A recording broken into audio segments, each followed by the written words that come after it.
ప్రేమస్వరూపుడు మా కన్న తండ్రి, మమ్మల్ని ప్రేమించి సజీవ లెక్కలో ఉంచి మీ కుమారుని యొక్క పునరుత్థాన దినమున మీ మాటలు వినే భాగ్యము, మా బ్రతుకులు సరిచేసుకునే అవకాశము మాకు అనుగ్రహించిన విధానాన్ని బట్టి కృతజ్ఞతలు తండ్రి. ఈ బొందిలో ప్రాణం ఉందంటే మేము మీ కొరకు చేయవలసిన పనులున్నాయి.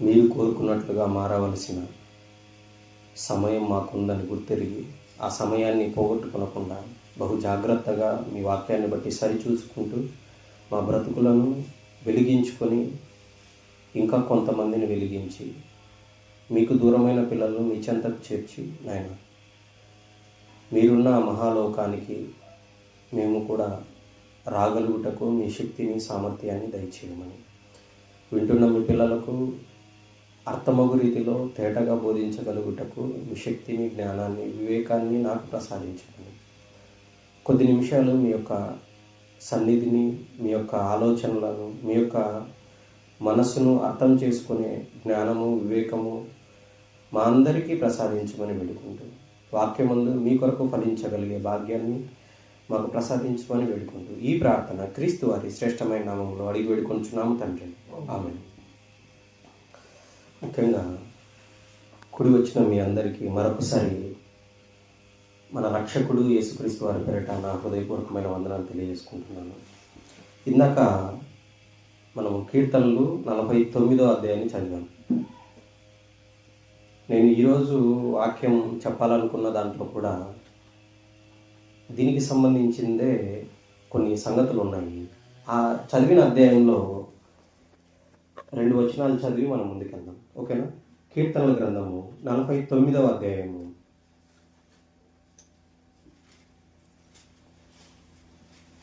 6వ వచనం చదువుతాం, జాగ్రత్తగా వినండి. కీర్తనల గ్రంథము 49వ అధ్యాయము 6వ వచనం. తమ ఆస్తియే ప్రాపకమని నమ్మి, అంటే అర్థమైందా మీకు? తమ ఆస్తియే ప్రాపకమని నమ్మి అంటే దేవుని నమ్మరు వీళ్ళు. ఏదన్నా నమ్ముతారు తెలుసా? ఆస్తిని ప్రాపకమని నమ్ముతారంట. ప్రాపకం అంటే పోషించేది, అదే మాకు దిక్కు, దానివల్లే మేము బ్రతుకుతున్నాము. ప్రాపకం అంటే అది ఉంటే మాకు ఏ కష్టం వచ్చినా కూడా తొలగిపోతుంది. అది ఉంటే చాలు, మాకు ఎటువంటి రోగం వచ్చినా బయటపడతాము. అది ఉంటే చాలు, ఇంట్లో 3 పూట్ల ఖచ్చితంగా తినగలము. అంటే వీళ్ళు ఏమన్నా నమ్ముతున్నారంట? తమ ఆస్తియే ప్రాపకమని నమ్మి, అంటే ఆస్తి ఉంటే చాలు, డబ్బు ఉంటే చాలు, ధనం ఉంటే చాలు అనుకుంటున్నారంట. దాన్నే నమ్ముతున్నారంట. అవునా? ఆ మాట భావం అదే అండి. దేవుని నమ్మట్లే. దేవుడు సమస్తాన్ని ధారాళంగా ఆయన దయచేస్తాడని నమ్మట్లే. మీరు ఆలోచించండి, ధనము కానీ ఇవన్నీ ఎప్పుడు వచ్చాయి? మనిషి పేపర్ను కనుక్కున్న తర్వాత నోట్లు వచ్చాయి, అంతేనా? అంతకుముందు భూమి పండితే ఆ పండిన ఆ గింజలను తిని పరమాత్ముని స్వరూపం అంటూ, అన్నం పరబ్రహ్మ స్వరూపం అంటూ బ్రతికేవాళ్ళు, తినేవాళ్ళు, కొంచెమన్నా ఆ దేవుడు అని ఆలోచించేవాళ్ళు. ఇప్పుడు అది లేదు. డబ్బు ఉంటే ఇంట్లో సరుకులు ఉంటాయి, ఈ దాని మీద వెళ్ళిపోతున్నారు తప్ప. అంటే వీళ్ళు ఏం నమ్ముతున్నారు? తమ ఆస్తియే ప్రాపకమని నమ్మి తమ ధన విస్తారతను బట్టి పొగడుకొని వారికి నేనేలా భయపడవలను అన్నాడు. అని కింద ఒక మాట అన్నాడు చూడండి. ఎవడును ఏ విధము చేతనైనను తన సహోదరుని విమోచింపలేడు అన్నాడు. చూసారా? విమోచింపలేడు. ఆ ధనము కానీ ఆస్తి కానీ ఒక మనిషిని విమోచింపలేదంట. విమోచింపగలదా? విమోచించాలంటే ఏం జరగాలి తెలుసా? మనము దేవుణ్ణి నమ్మాలి. యేసుక్రీస్తు వారి రక్తము ద్వారా మనం విమోచింపబడతామన్న విషయాన్ని నమ్మాలి. మనుషులు ఎవ్వరూ మనుషుని విమోచింపలేరు. ఏంటి తెలుసా? దాని భావం ఏంటి? కింద చెప్తాడు చూడండి. వాడు కుళ్ళు చూడక నిత్యము బ్రతుకున్నట్లు వాని నిమిత్తము దేవుని సన్నిధిని ప్రాయచిత్తము చేయగలవాడెవడునూ లేడు. మనిషి పాపాలు చేస్తూ ధనమే శాశ్వతం అనుకొని నమ్ముకుంటూ, డబ్బుంటే చాలు, లేదా ఈ లోకంలో బాగా చదివితే చాలు, ఇంకా బ్రతికేయచ్చు అని అనుకుంటున్నారు. ఎంతవరకు బ్రతకగలరు? చనిపోయేంత వరకే ఈ లోకంలో కొంతకాలం బ్రతకగలరు. అందుకే ఇక్కడ అంటారు కుళ్ళు చూడక అన్నాడు. కుళ్ళు చూడక అంటే ఏంటో తెలుసా? మనం చనిపోతే పాతి పెట్టిన ఒక 4 రోజులకు మన తల వెంట్రుకలు రాలిపోవడం మొదలవుతాయి. మీకు తెలుసా ఆ విషయం? పాతి పెట్టిన తర్వాత ఏం జరుగుతుందో మీకు చెప్తాను. కరెక్ట్గా 4-5 రోజులకు తల వెంట్రుకలన్నీ రాలిపోయి బోడిగుండు అయిపోతుంది. తర్వాత నవరంధ్రాలు ఉంటాయి కదా, కళ్ళు, చెవులు, ముక్కు, నోరు, ఇలాగా మూత్ర విసర్జన, మల విసర్జన చేసేవి. మన లోపల ఉన్న అవయవాలన్నీ కరిగి ఆ అవయవాల నుంచి రావటం మొదలెడుతుంది. సుమారు ఇలాగా వస్తూ వస్తూ వస్తూ ఏమవుతుందంటే కరెక్ట్గా 35 నుంచి 60 రోజుల లోపల మొత్తం అవయవాలన్నీ కుళ్ళిపోతాయి. కళ్ళు కుళ్ళిపోతాయి.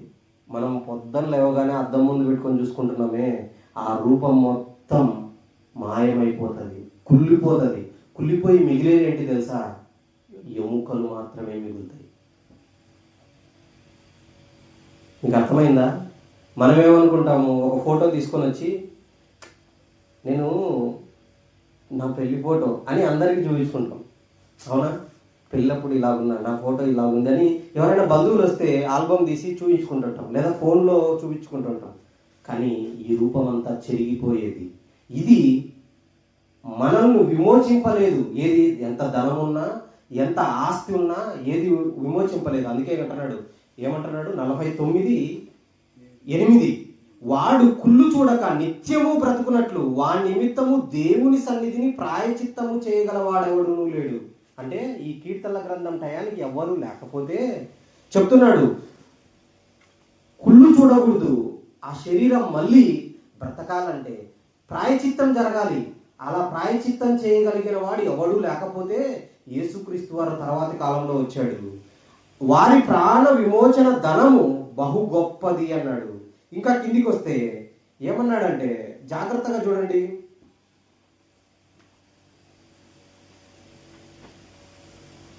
11 వారు తమ ఆస్తిని ఇతరులకు విడిచిపెట్టుదురు, తమ ఇండ్లు నిరంతరము నిలుచుననియు. సరే, ఇది ఒక మాట చదువుకుందాం. వారు తమ ఆస్తిని ఇతరులకు విడిచిపెట్టుదురు అంటే మనము వయసు వచ్చినప్పటి నుంచి తినక కష్టపడి దేవుడిచ్చిన శరీరాన్ని బాగా కష్టపెట్టి సంపాదించి సంపాదించి సంపాదించి సంపాదించి సంపాదించి ఏం చేస్తాం? ఆస్తిని కూడగడతాం. అవునా? ఇల్లు కట్టుకుంటాము, ఏమైనా బంగారు తీసుకుంటాం, అన్నీ తీసుకుంటాం. తీసుకున్న తర్వాత ఒక దినం వస్తుంది, ఆ దినం మాత్రం అది పనికిరాదు. అదే చెప్తున్నాడు, ఆస్తి ప్రాపకమని నమ్మిన వాళ్ళు తమ ఆస్తిని ఇతరులకు విడిచిపెట్టుదురు. ఎంత భయంకరం తెలుసా? నిజంగా అండి. తల్లి చనిపోయింది అనుకోండి, ముక్కు పూడకో చెవులకు కమ్మలో ఉంటాయి కదా, ఏం చేస్తారు తెలుసా? తల్లికి బాగా ఇష్టం అని చెప్పేసి ముక్కు పుడకతో అలాగే సమాధి చేస్తారా అండి? మీరు ఎక్కడైనా చూసారా? మెడలో గొలుసు ఉందనుకో, ఆ గొలుసుతో బాగా ఇష్టపడి ఎంతో కష్టపడి తినక 1 తులమో 2 తులమో లేకపోతే 2 కాసులో 3 కాసులు వేసి చేయించుకుంది అని చెప్పేసి ఆ బంగారాన్ని అలాగే పెట్టి సమాధి చేస్తారా? చెయ్యరండి. మనిషి తత్వం ఏంది తెలుసా? మనం ఎంత సంపాదించుకున్నా, ఎంత కూడగట్టినా అది ఇతరులకు విడిచిపెట్టి వెళ్ళిపోవాలే తప్ప. ఇంకా భయంకరమైన నిజం ఏంటంటే, ముక్కు పుడక ఎంత ఉంటుంది? మహా అయితే 200, 300, 400, 500 లోపే ఉంటుంది. చనిపోయిన తర్వాత నా బిడ్డ నా బిడ్డ నా బిడ్డ అనుకున్న వాళ్ళు ఏం చేస్తారు తెలుసా? అమ్మను జాగ్రత్తగా చూస్తూ ఉండు. అమ్మకు గాజులు ఉన్నాయి, ఆ గాజులు నాకని బ్రతికుండగా చెప్పింది. ఆ గాజులు ఎవ్వరు తీసుకోవడానికి వీల్లేదు. ముక్కు పుడక నాకని చెప్పింది. మన ముక్కు పుడక కానీ చెవి కమ్మలు కానీ అన్ని పట్టకరత లాగేస్తారు, రాకున్నా కూడా అలా చంపేస్తారు. కానీ చనిపోయిన తర్వాత మనకిష్టం అని చెప్పేసి ఏ చేపల కూరనో ఏ రొయ్యల కూరనో తెచ్చి పెడతారు తప్ప డబ్బు ఎవరైనా తెచ్చి పెడతారా? ఎందుకు? చేపల కూర ఎంత ఒకసారి చేస్తే వాళ్ళు అది కూడా ఏ దృష్టితో పెడతారు తెలుసా?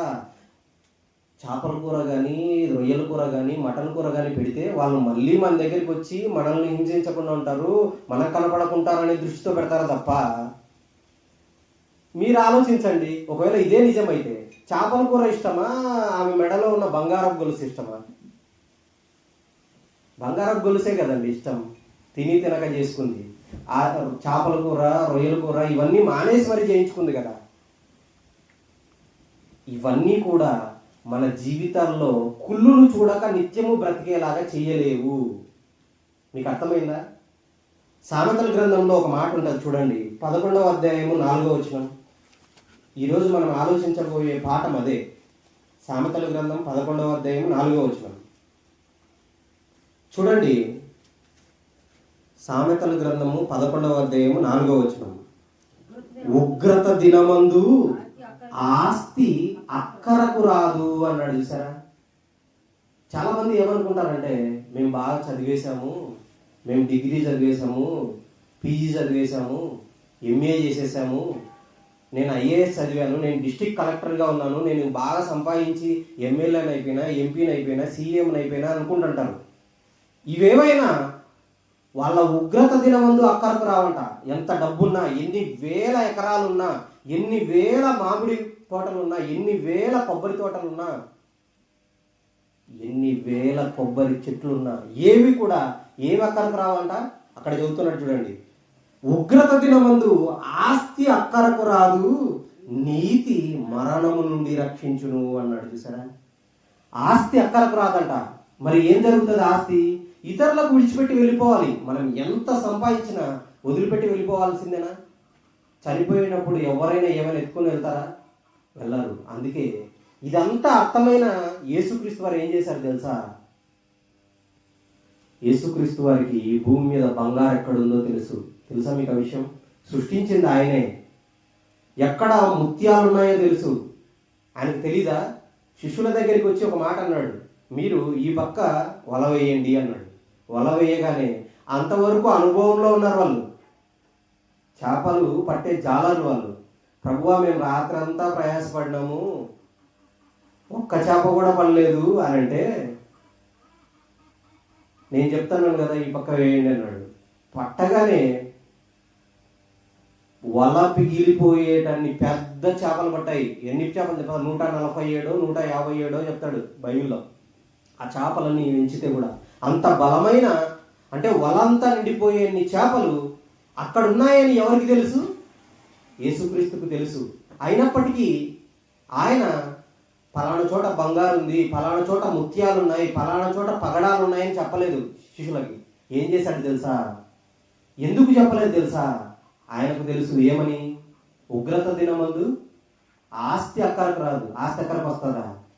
కరోనా వచ్చింది, డబ్బున్న వాళ్ళు ఎంతమంది చనిపోలేదు? ఎంత భయంకరమైన పరిస్థితి అంటే, డబ్బు నోట్లు తీసుకెళ్ళి ఇలా ఇసిరేశారు, ఆక్సిజన్ సిలిండర్లు ఇవ్వండి అని. ఆక్సిజన్ సిలిండర్లు ఇవ్వడానికి ఆక్సిజన్ సిలిండర్ లేకపోతే ఎంతో మంది చనిపోయిన వాళ్ళు ఉన్నారు తెలుసా? కరోనా టైంలో. ఆస్తి ఉగ్రత దినమందు ఆస్తి అక్కరకు రాదు అన్నాడు.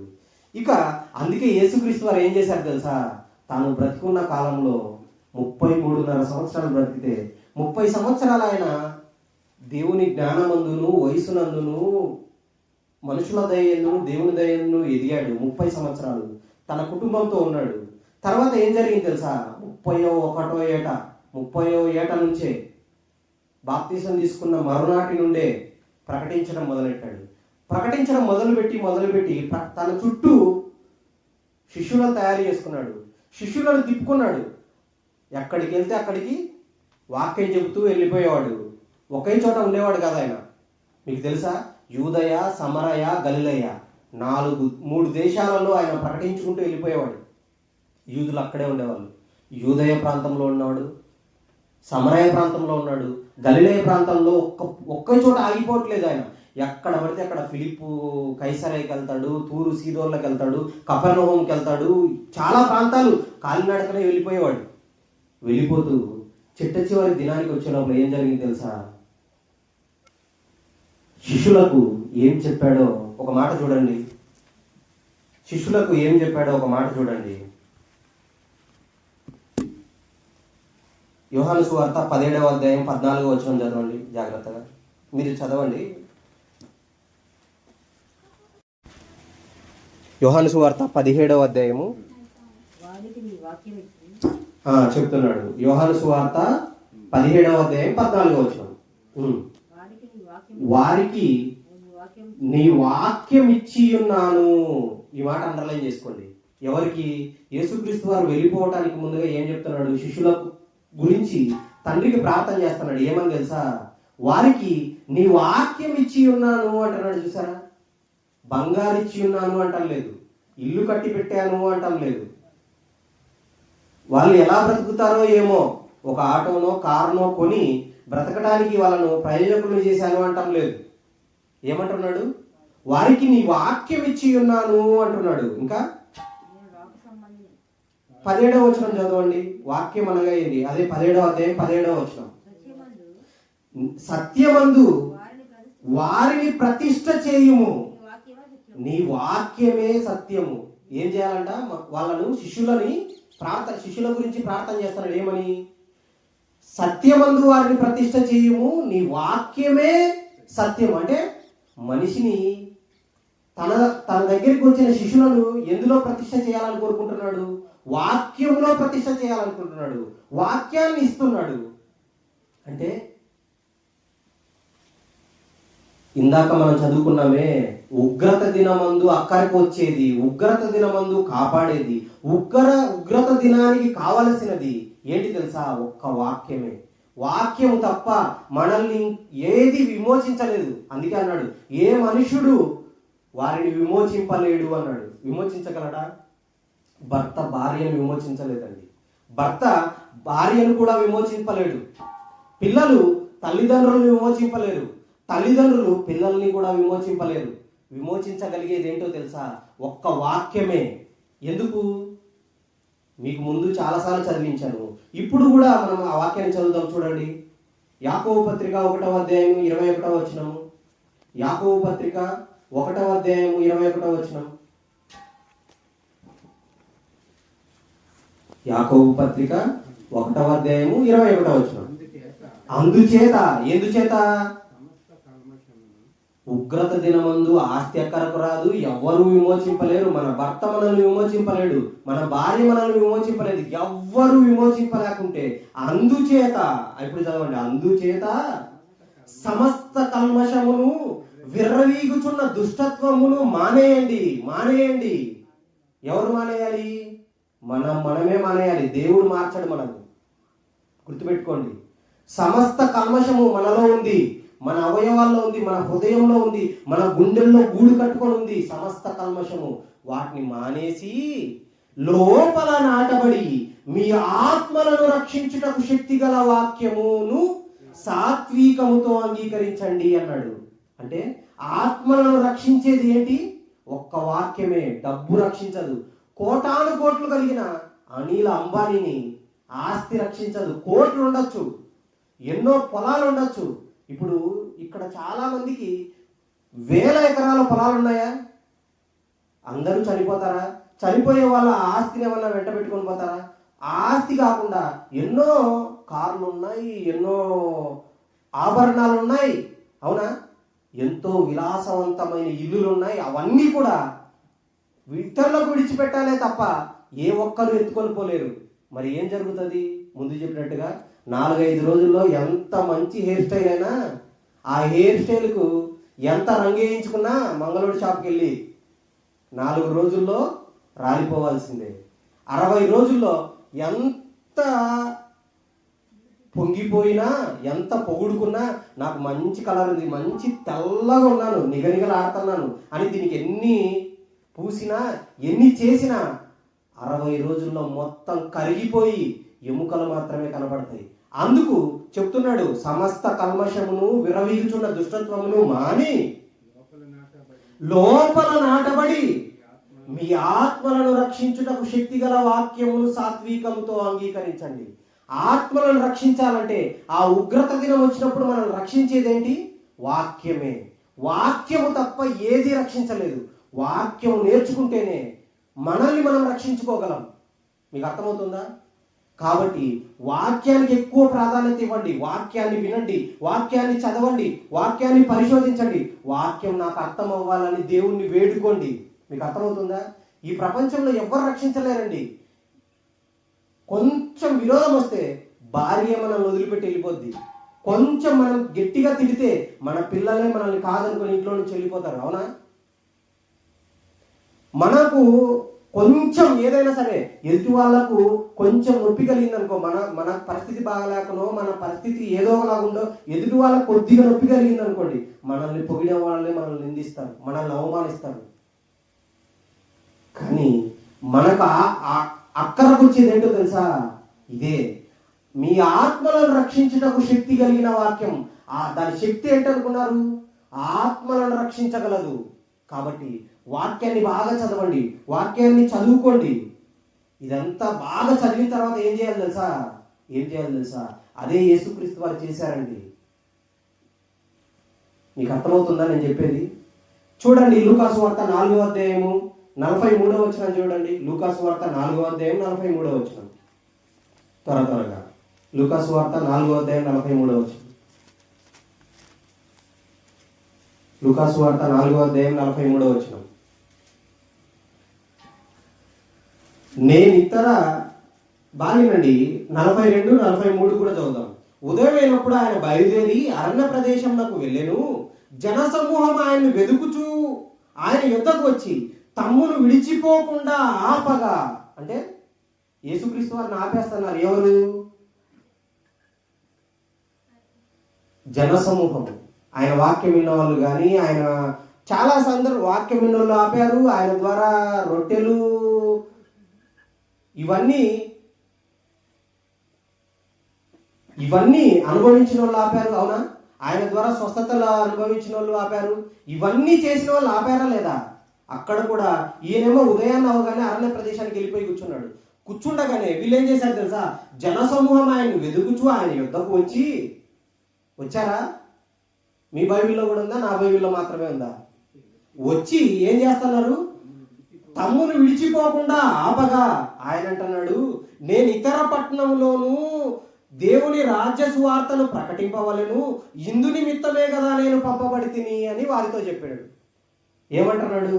మీరు మాత్రం ఒక చోట ఇల్లు కట్టుకొని, ఒక చోట ఆస్తి పెట్టుకొని, ఒక చోట ఉండిపోయి ఇక్కడే ఉండాలనుకుంటున్నారు. కానీ నేను మాత్రం ఎందుకు వచ్చాను తెలుసా? ఎందుకోసం నా తండ్రి నన్ను పంపాడు తెలుసా? ఏమంటున్నాడు? ఇతర పట్టణముల్లోనూ దేవుని రాజ్య సువార్తను ప్రకటింపవలను, ఇందు నిమిత్తమే కదా పంపబడితేనని వారితో చెప్పాను. తరువాత ఆయన యూదయ సమాజ మందిరములలో ప్రకటించుచూ ఉండెను. ఆలోచించండి, ఏ మనిషి మన దగ్గర ఎల్లకాలం ఉండలేడు. అర్థమవుతుందా మీకు చెప్పేది? మీతో ఎల్లకాలం ఉండేదేమనుకున్నారు? మీ చేతిలో ఉన్న ఈ పరిశుద్ధ గ్రంథమే. ఇందులో ఉన్న విషయాలు మీరు బాగా చదవటం మొదలెట్టాలి. ఇంకో మాట చూడండి, లూకాసు వార్త 8వ అధ్యాయం 1వ వచనం చూడండి. లూకాసు వార్త 8వ అధ్యాయం 1వ వచనం. లూకాసు వార్త 8వ అధ్యాయం 1వ వచనం. వెంటనే ఆయన, అంటే యేసుక్రీస్తు వారు, దేవుని రాజ్య సువార్తను తెలుపుచు ప్రకటించుచు ప్రతి పట్టణములోను ప్రతి గ్రామంలోను సంచారము చేయుచుండగా, ఆయన ఒకటే చోట ఉండిపోలేదు. చేస్తుంటే ఏం చేశారు? ఆయన ప్రకటిస్తున్నాడు కాబట్టి 2-3 వచనాలు చదువుతాం చూడండి. 12 మంది శిష్యులను, అపవిత్రాత్మలను, వ్యాధులు పోగొట్టబడిన కొందరు స్త్రీలను, అనగా వీళ్ళేం చేస్తున్నారు తెలుసా? ఆయన వాక్యం విన్న వాళ్ళు, ఆయన వెంబడించిన ఈ 12 మంది శిష్యులు ఏం చేస్తున్నారు చూడండి. వ్యాధులు పోగొట్టబడిన కొందరు స్త్రీలను, అనగా 7 దయ్యములు వదిలిపోయిన మగ్దలేని మరియయు, హేరోదు యొక్క గృహ నిర్వాహకుడు క్రూజా భార్యగు యోహన్నయు, సూసన్నయు ఆయనతో కూడా ఉండిరి. అంటే వీళ్ళు ఏం చేస్తున్నారు తెలుసా? యేసుక్రీస్తు ఎక్కడికి వెళ్తున్నాడో వీళ్ళు కూడా తమ పొలాలు వదిలిపెట్టి, తమ పనులు వదిలిపెట్టి ఆయనతో పాటు వెళ్ళిపోతున్నారు. ఎందుకు? ఈయనే నిత్యజీవ మాటలు గలవాడు, మాకు ఆస్తి కాదు, పనులు కాదు, ఇవి కాదు. నువ్వు వెళ్తున్నావా ఇతర ప్రయాణాలు చేసుకుంటా, మేము కూడా వెళ్ళాలి. ఎందుకు? వాళ్ళకి అర్థమైంది ఆ కొంతకాలంలోనే. యేసుక్రీస్తు ఎంతకాలం ఉన్నాడండి వాళ్ళ మధ్య? పూర్తిగా లేడండి. 3.5 సంవత్సరాలు కూడా వాళ్ళ దగ్గర పూర్తిగా లేడు. ఒక రోజు ఉన్నాడంటే ఇంకొక రోజు పక్కన పల్లెకి వెళ్ళేవాడు, ఇంకొక రోజు ఇంకొక పక్కకి వెళ్ళేవాడు. అక్కడికి వెళ్ళి ప్రకటించుకుంటూ వెళ్ళిపోయేవాడు. ఆయన వాక్యం నచ్చి వీళ్ళు వెంబడిస్తున్నారు ఆయన్ని. వెళ్ళి ఏం చేస్తున్నాడు చూడండి. 12 మంది శిష్యులను, అపవిత్రాత్మలు, వ్యాధులు పోగొట్టబడిన స్త్రీలను, వీళ్ళందరూ, వాళ్ళలో యోహాన్న ఉంది, సూసన్న ఉంది, ఆయనతో కూడా ఉండిరి. వీరుడు ఇతరులు అనేకులను ఏం చేస్తున్నారు? 3వ వచనం, తమకు కలిగిన ఆస్తితో వారికి ఉపచారము చేయించు వచ్చిరి. ఏం చేశారు? తమకు కలిగిన ఆస్తితో వారికి ఉపచారం చేయించు వచ్చిరి అన్నాడు. ఇందాక మనం ఆలోచించాం, ఆస్తి ఉగ్రత దినమందు అక్కరకు రాదన్న విషయం వీళ్ళకి అర్థమైపోయి, అమ్మో మేము చనిపోయేటప్పుడు ఈ ఆస్తి పనికిరాదా, అలాంటప్పుడు ఈ ఆస్తి ఎందుకు అని అమ్మేసి ఏం చేశారంట? యేసుక్రీస్తుకు ఉపచారం చేశారంట. అంటే యేసుక్రీస్తు మనకులాగా పనులు చేసుకోలేదు కదా, ఆయన ఏం చేస్తున్నాడు? తిరుగుతా ప్రకటించుకుంటూ వెళ్ళిపోతున్నాడు. మరి ఆయనతో పాటు 12 మంది శిష్యులు ఉన్నారు. వాళ్ళు కూడా ఏం చేశారు? తిండి కోసం సముద్రంలోకి వెళ్తే ఈయనతో పాటు తిరిగి ప్రకటించాలి కదా. వాళ్ళు కూడా తమ జీవిత కాలంలోనే కొంతకాలం ఆయన దగ్గర నేర్చుకున్నారు. వీళ్ళు కూడా 2 పట్టణాలు ఇద్దరిద్దరుగా, ముగ్గురుగా వెళ్ళి ప్రకటించడం మొదలెట్టారు. మరి వీళ్ళందరికీ పోషించడం ఎలాగా, తిండి ఎలాగా, ప్రయాణ ఖర్చులు ఎలాగా? అందుకు వీళ్ళు ఏం చేశారు? వీళ్ళకి అర్థమైంది ఏమని? ఆస్తి ఉగ్రత దినమందు అక్కరకు రాదు, ఈ ఆస్తిని ఇతరులకు విడిచిపెట్టి వెళ్ళిపోవాలి. ఆస్తి కోసం తర్వాత కాలంలో వీళ్ళు మనల్ని ఏమైనా చేస్తారు. ఇప్పుడున్న పరిస్థితి ఏంటండి? ఆస్తి కోసం సొంత తల్లిదండ్రులే చంపేస్తున్నారు. అవునా? ఇవన్నీ చంపడం అటుంచి బాగున్నా ఇప్పటికి కూడా మేము ఇతరులకు వదిలేయాలి తప్ప, దేవుడిచ్చిన ఆరోగ్యాన్ని, దేవుడిచ్చిన ఈ శరీరాన్ని ఉపయోగించి ఇంత కష్టపడి సంపాదించి బంగారుగానో, వజ్రాలుగానో, డబ్బులుగానో, వాహనాలుగానో కూడబెట్టి ఇతరులకు వదిలిపెట్టి వెళ్ళిపోవాలే తప్ప, ఈ ఆస్తి కానీ, ఈ ధనము కానీ, ఈ బంగారు కానీ మమ్మల్ని పరలోకానికి తీసుకెళ్ళలేదు అన్న విషయం అర్థమైన వీళ్ళు ఏం చేస్తున్నారు? ఇప్పుడు చదవండి అన్నమాట.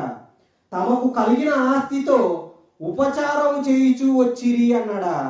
అన్న తర్వాత 4లో చూడండి ఏముందో. 4 అని ఒక అంకె ఇచ్చాడు. ఆయనకు ఉపచారము చేయసాగిరి. అంటే యేసుక్రీస్తు ఎక్కడికి వెళ్ళినా కూడా ఆయనకు తినటానికి, ఆయనకు ఉండటానికి, ఆయన ప్రయాణానికి అయ్యే ఖర్చులన్నీ ఎవరు భరించారు? 12 మంది శిష్యులు, మగ్దలేని మరియా, యోహాన్న అనే ఒక ఆవిడ, సూసన్న అనే ఒక ఆవిడ, వీళ్ళందరూ వాళ్ళకి ఆస్తులు ఉన్నాయి. అప్పటికి ఏమున్నాయి తెలుసా?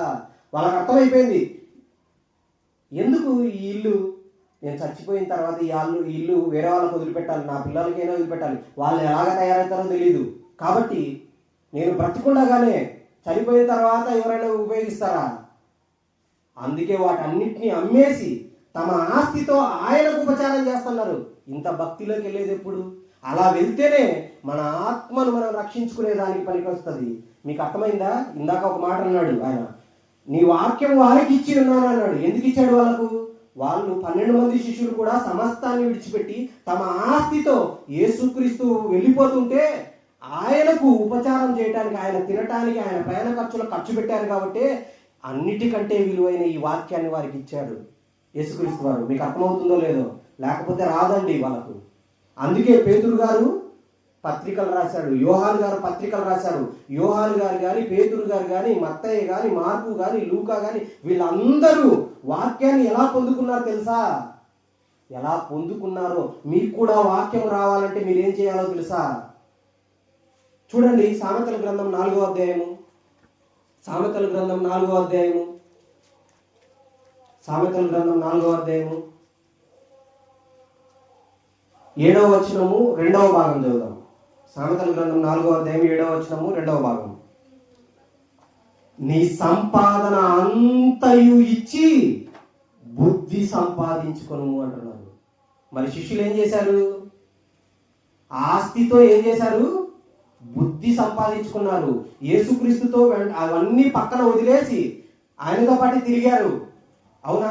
మనము మన సమయాన్నే ఇవ్వము, మన సమయాన్నే బైబిల్ చదవడానికి వెచ్చించాం, మన ఆలోచనలే దేవుని వాక్యం గురించి ఆలోచించాం. మనం ఎంతసేపు, ఇందాక చెప్పారు తండ్రి గారు, ఎంతసేపు ఏం తిందాము, పిల్లల కోసం ఏం చేద్దాము, మనం దారిలో ఏం చేద్దాము, ఆ తర్వాత ఏం చేద్దాం, అప్పులకి ఎలా కడదాము, ఇవే ఆలోచనలు తప్ప మనం ఎందుకు వీటన్నిటి మీదే, ఇవన్నిట్లో ఇరుకున పడిపోయినాం. మనం వీటన్నిటినీ వదిలేసుకొని ఆలోచనలన్నిటినీ వాక్యాన్ని మీద కేంద్రీకరించేది ఎప్పుడు, ఈ వాక్యాన్ని అర్థం చేసుకునేది ఎప్పుడు, ఈ వాక్యం మన హృదయంలో నింపుకొని అప్పుడు మనకు జ్ఞాననేత్రాలు, మనోనేత్రాలు వెలుగుతాయి. వెలిగినప్పుడు అమ్మో ఏదో అనవసరం కలిగి ఉన్నామా, తృప్తి పడదాం ఇంతటితోనే. బంగారు కావాలని, ఫలానాది కావాలని దానికోసం కూడబెట్టుకుంటూ మన శరీరాన్ని, మన కష్టాన్ని వ్యర్థం చేసుకొని దేవుడిచ్చిన ఆయుష్ను, సమయాన్ని పోగొట్టుకుంటున్నామా లేదా? పోగొట్టుకుంటున్నాం కదండి. ఇవన్నీ పోగొట్టుకున్న తర్వాత, ఇవన్నీ సంపాదించినందుకు, వాళ్ళు ఏమన్నా మనం ఆస్తి ఇచ్చినందుకు వాళ్ళు మొరపెడితే, తండ్రి మా అమ్మ నాన్న మాకు మంచి ఆస్తినిచ్చి పోయారు, ఈయనకు ఆత్మకు శాంతినివ్వండి అని వాళ్ళు వేడుకుంటే ఇవ్వడండి. అందుకే ముందు చదివించాను మీకు 49వ అధ్యాయంలో, ఎవ్వడు కూడా విమోచన చేయలేడు అంటున్నాడు. మరి విమోచన చేసేది ఒకటి ఏంటి? ఇదే ఈ వాక్యం మాత్రమే. అందుకే యేసుక్రీస్తు వారు భూమి మీద ఎక్కడెక్కడ సంపాదనలు ఉన్నాయో అవన్నీ ఆయన ఎరిగిన వాడైనప్పటికీ శిష్యులకు ఏమి ఇవ్వలేదు? ఆస్తిని ఇవ్వలేదు. వాక్యాన్నే ఆస్తిగా ఇచ్చాడు. వాక్యమందు వారిని ప్రతిష్ఠ చేయమని తండ్రిని వేడుకున్నాడు. అందుకే ఎవ్వరూ మనతో ఎల్లకాలం ఉండరు. ఎంత వేడుకున్నా కూడా ఎవ్వరు కూడా అలాగని ఉండిపోవడానికి లేదు. యేసుక్రీస్తు వారు ఏం చేశారు? ఇందాక వాళ్ళు వచ్చి అరణ్య ప్రదేశానికి వచ్చి వేడుకుంటున్నారు, మా దగ్గర ఉండు ఉండు ఉండు అని. ఆయన ఏమన్నాడు? నేను ఇతర ప్రాంతాల్లోనూ ప్రకటించడానికి వెళ్ళాలి, అందుకోసమే నేను ఉన్నాను, అందుకోసమే నన్ను పంపాడు దేవుడు అంటున్నాడు. అంతేనా? మనకు అర్థం కాలేదండి, నిజంగా చెప్తున్నాను. మీ ఆత్మలను ప్రేమించి మీ ఆత్మలు రక్షింపబడాలని ఈ నిజాలు చెప్తున్నాను తప్ప మన మరణ దినం ఎప్పుడో తెలియదు. ఆ ఉగ్రత దినం వచ్చినప్పుడు ఈ ఆస్తి అక్కరకు రాదన్న విషయం మీకు అర్థమైతే మీ సమయాన్ని దేవుని వాక్యాన్ని చదవడానికి ఇవ్వండి. మీ కాలాన్ని, ఈ గొప్ప గ్రంథం అండి. లేకపోతే నా వయసు అంతా మీకంటే చిన్నది, అవునా? దీనికోసం నా సమయాన్ని ఇచ్చాను, దీనికోసం నాకు ఏవేవి లాభంగా ఉన్నాయో, ఏవేవి నాకు కావాలో, నా కోరికలు, నా ఆశలు అన్నీ అవన్నీ చంపుకొని దేవుని వాక్యం కోసం నేను పెట్టినప్పుడు ఏం జరిగింది తెలుసా? ఈ వాక్యం నాకు దేవుడు ఇవ్వటం మొదలెట్టాడు. ఇది అర్థమైన తర్వాత ప్రపంచానికి పరిశోధించిన తర్వాత ప్రకటించడానికి నేను వెళ్ళాలని నిర్ణయించుకున్నాను. దానికోసమే నేను పెడుతున్నాను. మీరు ఆలోచించండి. ఇప్పుడు ఒక విషయం చూద్దాం. చూడండి, కీర్తనల గ్రంథం 119లో కొన్ని వచనాలు చదువుకొని చివరిగా కీర్తనల గ్రంథం 119 చూడండి. కీర్తనల గ్రంథం 119 జాగ్రత్తగా చూడండి. కీర్తనల గ్రంథం 119 9వ వచనం చదవండి. నేను చదువుతూ ఉంటాను, జాగ్రత్తగా అలా ఉందో లేదో చూసుకోండి. వాక్యం ఎంత గొప్పదో మీకు అర్థమవుతుంటుంది. కీర్తనల గ్రంథం 119 9వ వచనం, యవనస్తులు దేని చేత తమ నడత శుద్ధిపరచుకొందురు? నీ వాక్యమును బట్టి దాన్ని జాగ్రత్తగా చూసుకొనుట చేతనే కదా. పిల్లలుగా ఉన్నప్పుడే నా మాటలు వినిపించండి అని కోరుకున్నాడు. గర్భంలో ఉన్నప్పుడే నా మాటలు వినిపించండి అని కోరుకున్నాడు. అవన్నీ చేయకపోగా యవనస్తులు పాడైపోయినారు. వాళ్ళు తమ నడతను శుద్ధి చేసుకోవాలంటే ఏం చేయాలి? వాక్యమును బట్టి జాగ్రత్తగా చూసుకోవాలి కదా అంటున్నాడు. 28వ వచనానికి వచ్చేయండి.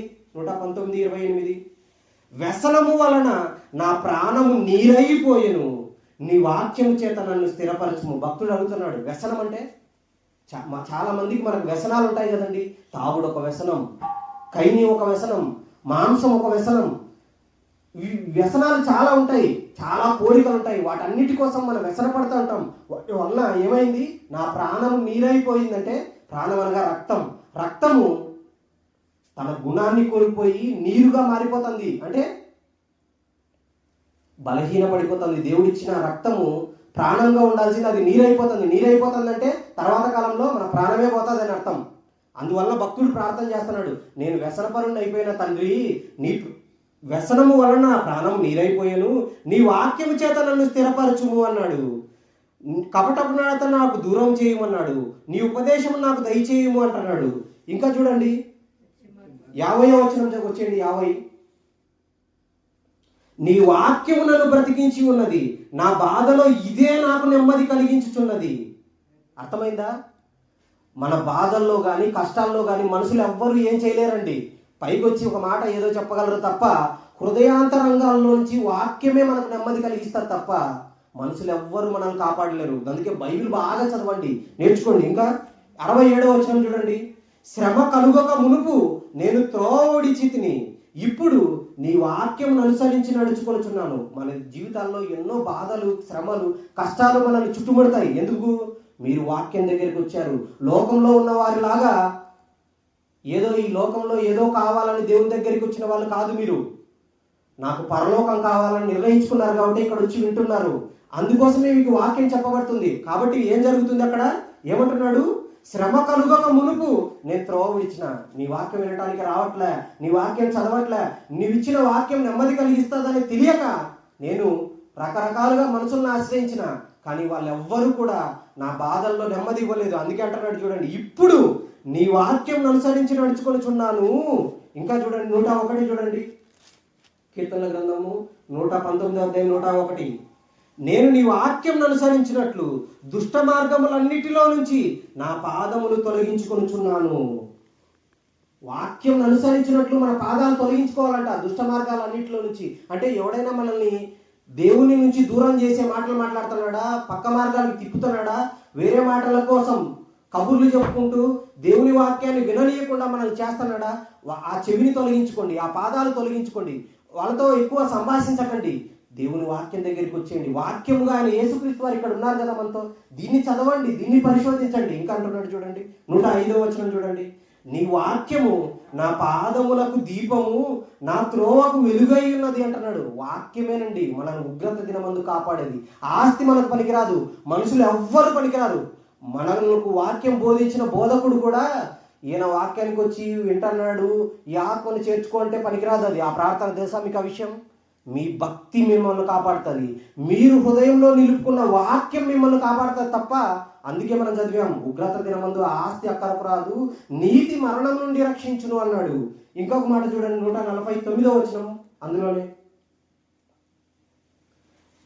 నీ కృపను బట్టి నా మొర్రను ఆలకించుము యెహోవా, నీ వాక్య విధులను బట్టి నన్ను బ్రతికించుము. భక్తుడు రాత్రంతా వేడుకుంటున్నాడండి. పైన చూస్తే అదే మాట ఉంటుంది, రాత్రి జాములు కాకమునిపే కన్నులు తెరుచుకొని వేడుకుంటున్నాడంట, మొర్ర పెడతాడంట.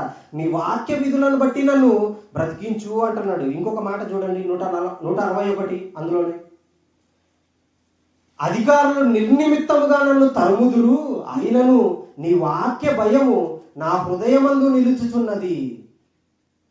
మనము దేవుని వాక్యం చదువుదాం అనుకున్నప్పుడు, దేవుని వాక్యం పరిశోధిద్దాం అనుకున్నప్పుడు, దేవుని వాక్యం ప్రకారంగా నడవద్దాం అనుకున్నప్పుడు ఏం జరుగుతుంది తెలుసా? మన వెనుక తొందరపాటు క్రియేట్ చేస్తుంది. ఎందుకు? ఈ లోకాధికారి చాలా భయంకరుడు, వాడు తరుముతాడు. ఇందాక కూడా మనం చదివాం, యేసుక్రీస్తు అంతటి వారే లోకాధికారి వస్తున్నాడు, మనం వెళ్ళిపోదాం రండి అని శిష్యులతో చెప్తున్నాడు. అర్థమైందా? యేసుక్రీస్తు ఉన్న కాలంలోనే శిష్యులతో ఉంటున్నప్పుడే వాడు తరుముకుంటూ వచ్చినాడంటే నిన్ను నన్ను తరమడా? అధికారుల రూపంలో తరుగుతాడు. నీకు డబ్బు ఇచ్చేవాడే, నీకు యజమానుడుగా ఉన్నవాడే, నీకు అధికారిగా ఉన్నవాడే నీ మీద లేస్తాడు, తరుముతాడు. నువ్వు వాక్యాన్ని ప్రకారం నడవాలనుకున్నప్పుడు, రారా పలానా చోటికి పోదాం, పెద్ద భక్తుడిలే అంటాడు. పలానా సినిమాకి పోదాం, పలానా చోట తాగుదాం, పలానా చోట కూర్చుందాం, తాగుబోతులు విందులు చేద్దాం, పలానా ఎలా ఉంటుంది తెలుసా? వాళ్ళతో అవసరం ఉంది కాబట్టి వాళ్ళతో కొంచెం మాట్లాడాలి, నువ్వు కూర్చోవాలని నీలో ఆలోచన పుట్టిస్తాడు. మీకు అర్థమవుతుందా? ఇక్కడ చూడండి ఎంత భయంకరమైన పరిస్థితిలో చూడండి, అధికారులు నిర్నిమిత్తముగా కారణమే లేకుండా నన్ను తరుముదురు, అయినను నీ వాక్య భయము నా హృదయమందు నిలుచుచున్నది. ఇలా నిలిస్తేనండి మనల్ని కాపాడబడతాం. ఇంకొక విషయం తెలుసా? ఇంత జాగ్రత్తగా మీరు కాపాడుకుంటూ వస్తున్నప్పటికీ మీ ఆస్తితో మీ సంపాదన అంతా ఇచ్చి జ్ఞానాన్ని సంపాదించుకోవాలి. ఇలా ఉన్న తర్వాత ఇంకొక ప్రమాదకరమైన పరిస్థితి ఉంది. అది మాత్రం చెప్పి నేను ముగిస్తాను. యోహాను సువార్త 15వ అధ్యాయం 2వ వచనం చూడండి. యోహాను సువార్త 15వ అధ్యాయం 2వ వచనం. ఈ వచనం మాత్రం మనం చూసుకొని ముగించుకుందాం. యోహాను సువార్త 15వ అధ్యాయం 2వ వచనం. యోహాను సువార్త 15వ అధ్యాయం 2వ వచనం. నేను నిజమైన ద్రాక్షావల్లిని, నా తండ్రి వ్యవసాయకుడు అన్నాడు. ఎవరు? యేసుక్రీస్తు వారు. అర్థమవుతుందా? యేసుక్రీస్తు వారే చెప్తున్నారు ఈ మాట. యేసుక్రీస్తు నిజమైన ద్రాక్షావల్లి అంట, తండ్రి వ్యవసాయకుడు అంట. ఆయన ఏం చేస్తున్నాడు చూడండి, నాలో ఫలింపని ప్రతి తీగను ఆయన తీసి పారవేయును, ఫలించు ప్రతి తీగ మరి ఎక్కువగా ఫలింపవలనని దానిలోని ప్రతి తీగలను తీసివేయును. ఈ మాట అర్థమైందో లేదో? అర్థమైతే భయపడతారు తెలుసా? మీరు సంఘం దగ్గరికి వచ్చేసి వాక్యం వింటూ మీరేం చేయాలి? ఫలించుతండాలి. ఫలించలేదా? ఫలించడం అంటే మంచితనము, ప్రేమ, సంతోషము, సమాధానము, ఈ వాక్యాన్ని చదువుతూ ఉండాలి, నేర్చుకుంటూ ఉండాలి. మన హృదయంలో ఉన్న దురాలోచనలు, చెడ్డ తలంపులు, చెడ్డ మాటలు, పోకిరి మాటలు, సరసోక్తులు, బూతులు, వీటన్నిటినీ వదిలేసుకుంటూ మీరు ఫలించాలి ఆత్మలో. అప్పుడు ఏం జరుగుతుంది తెలుసా? అలా ఉంటే మరి ఎక్కువగా ఫలిస్తారు. మీరు ఫలించాలంటే ఏం చేస్తాడు? పనికిరాని తీగలను తీసి పారవేయును అన్నాడు. చూడండి, పారవేస్తాడు. ఎప్పుడు తెలుసా? దేవుని వాక్యం దగ్గరికి వచ్చిన తర్వాత కూడా మీరు ఫలించట్లేదా? దేవుని వాక్యాన్ని చదవాలని తెలిసిన తర్వాత కూడా చదవట్లేదా? దేవుని వాక్యాన్ని పరిశోధించాలని తెలిసిన తర్వాత కూడా పరిశోధించట్లేదా? దేవుని వాక్యం వినపడిన తర్వాత కూడా మిమ్మల్ని మీరు పరిశోధించుకొని దేవుని తట్టు తిరగట్లేదా? మీ మార్గాలన్నింటినీ మార్చుకోవట్లేదా? భక్తులు అందాక చదివాం కదా వీటన్నిటిని. అవి చేయకపోతే ఏం చేస్తాడు తెలుసా? మనల్ని తీసి పారేస్తాడంట. ఎవరు తీసేస్తారు? దేవుడు పారేస్తాడంట. అంతే కదండి. వ్యవసాయంలో కలుపు మొక్కలన్నింటినీ ఏరి పారేసే పని ఏంది? వ్యవసాయకుడి పనే కదా. మంచి రైతు ఏం చేస్తాడు? మంచిగా పెట్టిన సారం కానీ బాగా ఫలించాలంటే ఏం చేస్తాడు? కలుపు మొక్కలు నేరేస్తాడు. ఇంకా చెట్టులో కూడా పనికిరాని కొమ్మల్ని ఏం చేస్తాడు? కొట్టేస్తారా? ఇప్పుడు మీరు గమనించండి, మామిడి చెట్లు పూత పడతాయి కొంతకాలానికి. అందుకే ఏం చేస్తారు?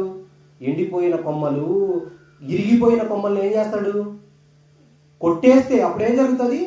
మిగిలిన కొమ్మలన్నీ పుష్టిగా ఉండి మంచి కాయ దిగుబడి వస్తుంది. అంతేనా? ఇది అర్థమవుతుంది. మనకు సంఘానికి వచ్చినా, వాక్యం దగ్గరికి వచ్చినా, మీకు ఇచ్చిన అవకాశాలను పోగొట్టుకుంటే మాత్రం మిమ్మల్ని తీసి పాడేస్తాడు. ఎవరు? తండ్రి. అది యేసుక్రీస్తు చేతిలో లేదండి. అందుకే అక్కడ అంటున్నాడు, నాలో ఫలింపని ప్రతి తీగను ఆయన తీసి పారవేయును అన్నాడు. 6వ వచనం చూడండి, 5, 6, 2 చదువుదాం. ద్రాక్షావల్లిని నేను, తీగలు మీరు. ఎవడు నాయందు నిలిచియుండును అనగా వాక్యమందు నిలిచియుండునో, అనగా సంఘమందు నిలిచియుండునో, నేను ఎవని యందు నిలిచియుండునో అంటే మీరు బాగా కరెక్ట్గా యథార్థంగా వాక్యం వినపడుతున్నప్పుడు, వాక్యం వింటున్నప్పుడు మీరు మీ హృదయంలో వాక్యాన్ని నిలుపుకుంటున్నారా? అప్పుడు దేవుడు వచ్చి మీలో నిల్చుంటాడు. మీకు అర్థమైందో లేదో? మళ్ళీ చదువుతాను చూడండి. ఎవడు నా యందు నిలిచియుండునో, నేను ఎవని యందు నిలిచియుండునో వాడు బహుగా ఫలించును. నాకు వేరుగా ఉండి మీరేమీ చేయలేరు. ఎవడైనను నా యందు నిలిచి ఉండని ఎడల వాడు తీగ వలె బయట పారవేయబడి ఎండిపోవును. మనుషులు అట్టి వాటిని పోగు చేసి అగ్నిలో పారవేతురు, అవి కాలిపోవును. నా యందు మీరును, మీ యందు నా మాటలు నిలిచి ఉండని ఎడల అంటున్నాడు. చూడండి, కాబట్టి యేసుక్రీస్తు వారి శిష్యులకు వాక్యాన్ని ఎందుకు ఇచ్చాడు తెలుసా? ఉగ్రత దినమందు ఆస్తి అక్కరకు రాదు. మన వాళ్ళు ఎవ్వరు కూడా, మనకు వాక్యం చెప్పిన సేవకుడు ప్రార్థన చేసినా కూడా మనం పరలోకానికి వెళ్ళలేమండి. ఇది నిజం. అందుకే యేసుక్రీస్తు వారు చనిపోయిన వాళ్ళ దగ్గరికి ఎక్కడికైనా వెళ్ళి ఈ ఆత్మను చేర్చుకొని ఎక్కడ ప్రార్థన చేయలేదండి యేసుక్రీస్తు వారు. బ్రతికున్న వాళ్ళకు సువార్త ప్రకటించడానికి ఎక్కడ ఆగిపోకుండా ఇతర పట్టణాల్లో, ప్రాంతాల్లో నేను ప్రకటించడానికి వెళ్దాం, రండి రండి రండి రండి అనుకొని వెళ్ళిపోయాడు. తన చుట్టూ ఉన్న వాళ్ళు ఆస్తి ఎక్కడికి రాదని తెలిసి ఆస్తితో యేసుక్రీస్తు తినటానికి, యేసుక్రీస్తు ప్రయాణాలకు ఆస్తిని అమ్మేసి ఇచ్చారు. వాళ్ళకు అర్థమైంది ఏమని? ఉగ్రత దినమందు ఆస్తి ఎక్కడికి రాదని. అందుకే మీకు ఈ విషయాలు చెప్తున్నాను. మీరు వీటి మీద నమ్మకం ఉంచకండి. ధనాన్ని, ఆస్తిని నమ్మకం ఉంచుకొని అదే ప్రాపకమని భావిస్తే మాత్రం కీర్తనలు 49వ అధ్యాయంలో 6వ వచనంలో రాయబడిన మాట మీకు అర్థమవ్వాలి. అర్థమైందా? కాబట్టి మీ ఆత్మను రక్షించేదేంటి? శక్తి కలిగిన ఈ వాక్యమే. ఈ వాక్యాన్ని అందుకే మనకు దేవుడు బైబిల్ను మన చేతికి ఇచ్చాడు. దీన్ని బాగా చదవండి, దీన్ని బాగా పరిశోధించండి, దీన్ని బాగా నేర్చుకోండి. అర్థం అవ్వాలని ఆయన వేడుకోండి. భక్తులు దావీదంతటి వాడు వేడుకున్నారు. ఆయన ఎంత జ్ఞానవంతుడు అయినా వేడుకుంటున్నాడే. మనం మాత్రం ఈ లోకంలో ఇంకా ఏదో లేదని వేడుకుంటున్నాం తప్ప దయచేసి ఎవ్వరు మనల్ని రక్షించలేరు. ఉగ్రత దినమందు మీకు అక్కరకు వచ్చేది వాక్యం మాత్రమే. అందుకే యేసుక్రీస్తు వారు తాను వెళ్ళిపోతూ ఈ ప్రపంచంలో ఉన్న ఏ సంపదలను శిష్యులకు ఇవ్వలేదు. వాక్యాన్ని మాత్రమే ఇచ్చాడు. నేను కూడా మీకు వాక్యం ఎలా చదవాలో నేర్పించాను. ఇంతకాలం వాక్యం బాగా హృదయంలో పెట్టుకోండి అని చెప్పాను. వాక్యం వినటానికి మీ చెవులు ఇవ్వండి అని చెప్పాను. ఈ వాక్యం వినపడుతుంటే దీన్ని నిర్లక్ష్యం చేయకండి. మీరు ఫలించట్లేదా ఆత్మపరంగా, మిమ్మల్ని కూడా తీసి బయట పారేస్తాడు. ఆ పని నా పని కాదు, యేసుక్రీస్తు పని కూడా కాదు. ఎవరి పని? దేవుడు వ్యవసాయకుడుగా ఉన్నాడు, ఆయన తీసి బయట పారేశాడా, ఇంకా అయిపోయింది. మనం కాలిపోవటానికే సిద్ధం. అదే మాటని యేసుక్రీస్తు వారు చెప్పారు. కాబట్టి చివరిగా ఒక్క వచనాన్ని చూసుకొని ముగిస్తాను. చూడండి, రోమపత్రిక 2వ అధ్యాయం 5వ వచనం. రోమపత్రిక 2వ అధ్యాయం 5వ వచనం. చివరిగా ఆ వచనాన్ని మాత్రం చూసుకున్నాం. రోమపత్రిక 2వ అధ్యాయం 5వ వచనం. దేవుడు అంటున్నాడు, ఇంత చెబుతున్నా కూడా బైబిల్ చదవకుండా ఉంటే, పరిశోధించకుండా ఉంటే, ఈ వాక్యం తీసుకెళ్ళటానికి మనకు కలిగిన సమయాన్ని, మనకిచ్చిన దేవుడిచ్చిన అవయవాల్ని, దేవుడిచ్చిన శక్తిని ఉపయోగించి, దేవుడిచ్చిన ఆస్తిని, అది కూడా మనకు దేవుడిచ్చిందే కదండి. దేవుడిచ్చిన శక్తి వల్లే సంపాదించుకున్నాం కదా. వీటన్నిటినీ ఖర్చు పెట్టకపోతే, నీ జ్ఞానాన్ని సంపాదించుకోవడానికి నీ సంపాదన అంతా ఇవ్వకపోతే, చెప్తున్నట్టు చూడండి 2వ అధ్యాయం 5వ వచనం. నీ కాఠిన్యమును మార్పు పొందని నీ హృదయమును అనుసరించి ఉగ్రత దినమందు, అనగా దేవుని న్యాయమైన తీర్పు బయలుపరచబడి దినమందు నీకు నీవే ఉగ్రతను సమకూర్చుకొనుచున్నావు. ప్రతి వానికి వాని వాని క్రియల చొప్పున ప్రతిఫలాన్ని ఇస్తాడు అంటున్నాడు. అంటే ఉగ్రత దినమందు ఏం సమకూర్చుకున్నాడున్నా, మనము ఉగ్రతను మనమే సమకూర్చుకుంటున్నాం. మనం అనుకుంటున్నాము ఇంత వాక్యం విన్న తర్వాత కూడా మనం బంగారం సంపాదించుకుంటున్నాం, ఇంత వాక్యం విన్న తర్వాత కూడా వేరే ఏదానికో పలానా పొలం తక్కువకు వస్తుందని కొనడానికి వెళ్ళిపోతున్నామా? దేవుని వదిలిపెట్టి, దేవుని కార్యక్రమాలను వదిలిపెట్టి, దేవుని జ్ఞానాన్ని చదువుకోవడానికి, దేవుని వాక్యం చదవడానికి మనం వెచ్చిస్తామా? బైబిల్ ఎవరైనా బాగా డబ్బులు పెట్టి కొనాలనుకుంటారండి? మీకు తెలుసునో తెలీదో, నేను దేవుని వాక్యాలు సీడీలుగా, క్యాసెట్లుగా, పుస్తకాలుగా ఉన్నవి లక్షలు పోసి కొన్నానండి. నేను నిజంగా చెప్తున్నాను, వేలకు వేలు ఖర్చు పెట్టి కొనుక్కుంటాను నేను ఇప్పటికీ. ఎందుకు తెలుసా? అది సంపాదిస్తేనే మనకు వస్తుంది. అందుకే యేసుక్రీస్తు వారి కోసం తమ ఆస్తిని ఖర్చు పెట్టడం వల్లే శిష్యులకు వాక్యాన్ని ఇచ్చాడు. మనకు కూడా వాక్యం దేవుడు ఇవ్వాలంటే మన సంపాదనను ఖర్చు పెట్టాలి, మన ఆస్తిని ఖర్చు పెట్టాలి, దేవుని స్వార్థ కోసం వీటన్నిటిని ఖర్చు పెట్టాలి. ఎందుకండి వీళ్ళు ఇంత కష్టపడి వేలకు వేలు ఖర్చు పెట్టి సౌండ్ సిస్టమ్ పెట్టి మీకు మనం కూర్చోబెట్టి వాక్యం పెట్టడం? అవునా? వీళ్ళకి ఏవో అప్పులు ఉంటాయి కదా, అవి ఇచ్చుకోవచ్చు కదా. అది కాదు. మీరు కూడా ఈ వాక్యం అర్థమైతే మీ ధనాన్ని ఖర్చు పెట్టి జ్ఞానాన్ని కొనుక్కోండి. అప్పుడు మీకు వాక్యాన్ని ఇస్తాడు. వాక్యం ఇస్తే ఆ వాక్యమే ఉగ్రత దినమందు మీకు అక్కరకు వస్తుంది, లేకపోతే రాదు. ఎవ్వడు విడిపించలేడండి. మళ్ళీ చెప్తున్నాను, లోకమే మాయ. ఎంతటి వాళ్ళైనా సమాధి దగ్గరికి వచ్చి పెట్టెలో పెట్టేసి ఈ ఆత్మను చేర్చుకునే ప్రార్థన చేస్తాడు తప్ప, ఎందుకు? మిగతా వాళ్ళు ఎవరు చందా ఇవ్వరు, మిగతా వాళ్ళు ఎవరు దశంభాగాలు ఇవ్వరు, మిగతా వాళ్ళు ఎవరు మా సంఘానికి రారని చెప్తారు. రారనే దృష్టితోనే ఇది చేస్తారు తప్ప, నిజంగా ఆత్మను రక్షించాలనే దృష్టి కలిగిన వాళ్ళు ఇలాంటి బోధ చెప్తారు. ఇలాంటి బోధ యేసుక్రీస్తు వారు చేశారు. ఆయన బోధన నచ్చిన వాళ్ళే 12 మంది శిష్యులుగా ఏర్పడి వాళ్ళు కూడా ఈ లోకంలో తమ ఆస్తిని, తమ శరీరాన్ని, తమ సంపదను అన్నిటినీ కూడా సువార్త కోసం ఖర్చు పెట్టి పరలోకానికి వెళ్ళటానికి సిద్ధపడ్డారు. ఉగ్రత దినమందు వాళ్ళకి అక్కరకు వచ్చింది అదే. మీకు కూడా మిమ్మల్ని నిలబెట్టేది వాక్యమే. కాబట్టి వ్యర్థంగా లోకవార్తలు చెప్పుకోకండి, వేస్ట్ చేయకండి సమయాన్ని, మీ ఆలోచనలు కూడా వేస్ట్ చేయకండి. వాక్యాన్ని ఆలోచించండి. వాక్యం తప్ప ఏది కాపాడదండి. మీకు తెలుసు, యేసుక్రీస్తు 2వ రాకడ వస్తే మంచం మీద 2 పడుకుంటారు. ఒకరు పైకి పోతారు, ఒకరు దించబడతారు. అంటే భర్త బాగా చదువుకుంటున్నాడు అనుకో, భార్య నేను బాగా వండి పెడతానని నాకు వస్తుంది అనుకుంటే అవ్వదు. నువ్వు వాక్యాన్ని సంపాదించుకొని నీ ఆత్మఫలాలను నువ్వు చూయించుకోవాలి. అప్పుడే నువ్వు కూడా ఎత్తపడతావు. ఇద్దరు తిరగలు విరుస్తుంటారు, అవునా? ఒకరు ఎత్తపడతారు, ఒకరు దించబడతారు. ఇద్దరు పొలంలో ఉంటారు, ఒకరు పైకి ఎత్తపడతారు, ఒకరు విడవబడతారు. ఇంత భయంకరమైన పరిస్థితి ఎందుకు వస్తుందో తెలుసా?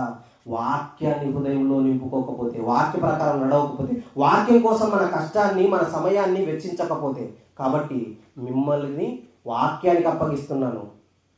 మళ్ళీ నేను ఇక్కడికి వచ్చినప్పుడు మీకు వాక్యాన్ని చెప్పడానికి ప్రయత్నిస్తాను. ఎందుకంటే నన్ను ఇక్కడ ఉండమని వేడుకున్నా కూడా నన్ను దేవుడు పంపింది ఎందుకు తెలుసా? ఒకవేళ ఈ మాటలకు లొంగిపోయి నేను ఇక్కడే ఉంటే నేను నిన్ను పంపింది ఎందుకు? ఇతర పట్టణాలు ప్రాంతాల్లో ప్రకటించుకుంటే వెళ్ళిపోవాలి. నువ్వు ఒక్క చోట ఉండటానికి సరిపోదు. నీకు ఇంత జ్ఞానం ఇచ్చింది ఎందుకు? వేరే వాళ్ళు కూడా ఉన్నారు, వాళ్ళకు ప్రకటించాలి కదా నాన్న. నా పిల్లలు కదా వాళ్ళకు ప్రకటించాలి కదా. నేను చెప్పుకోవడానికి లేదు. నేను బాగా కష్టపడుతున్నాను తండ్రి, ఉదయం నుంచి సాయంత్రం వరకు కష్టపడుతున్నాను. సాయంత్రం వచ్చి మళ్ళా వాక్యం చెప్పాలంటే నా శరీరం ఇబ్బంది పెడుతుంటుంది. అయినప్పటికీ కష్టపడి వచ్చేసి వాక్యం చెప్తున్నాను మీ ప్రాంతాలకు వచ్చి, మీ ఇళ్ళకు వచ్చి. ఎందుకు తెలుసా? నా తండ్రి నాకు ఇచ్చింది, నన్ను పంపింది అందుకోసమే. ఉగ్రత దినమందు నన్ను కాపాడేది ఆ పనే, ఆ వాక్యమే. అది మీకు అర్థమైతే మీరు కూడా బాగా బైబిల్ చదవండి. సమయాన్ని వేస్ట్ చేసుకోకండి. దేవుని సంతోషపెట్టండి. మనం అందరము నిత్యరాజ్యంలో కలుసుకోవాలి. ఏది కాపాడదండి. మిమ్మల్ని ప్రేమించి చెబుతున్నాను.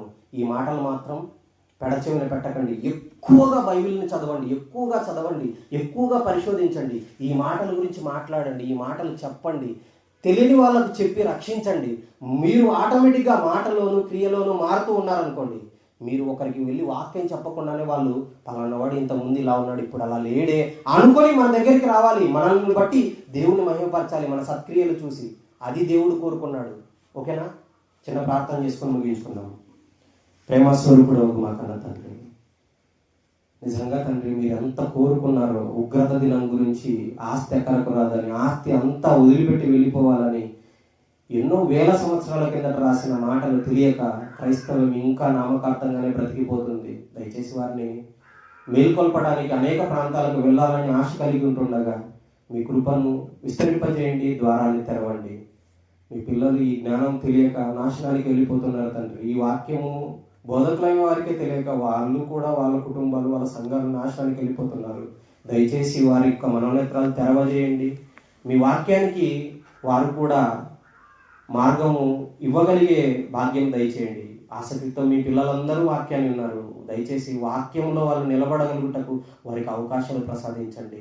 మీ యందు బహుగా ఫలిస్తూ మీ నుండి పారవేయబడే స్థితే పొందకుండా బహుగా ఫలిస్తూ మిమ్మల్ని మహిమపరిచే పిల్లలుగా వారు ఉండగలుగుట కృపను అనుగ్రహించండి.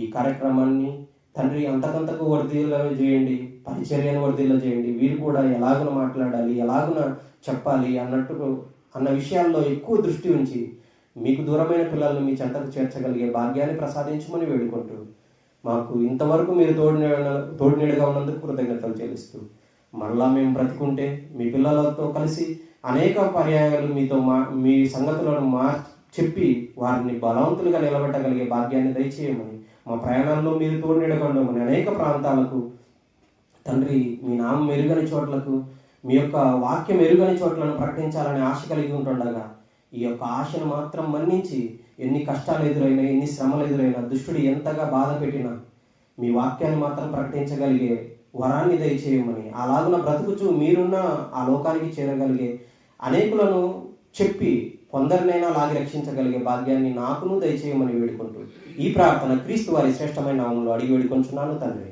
ఆమేన్. మరి ఇంతవరకు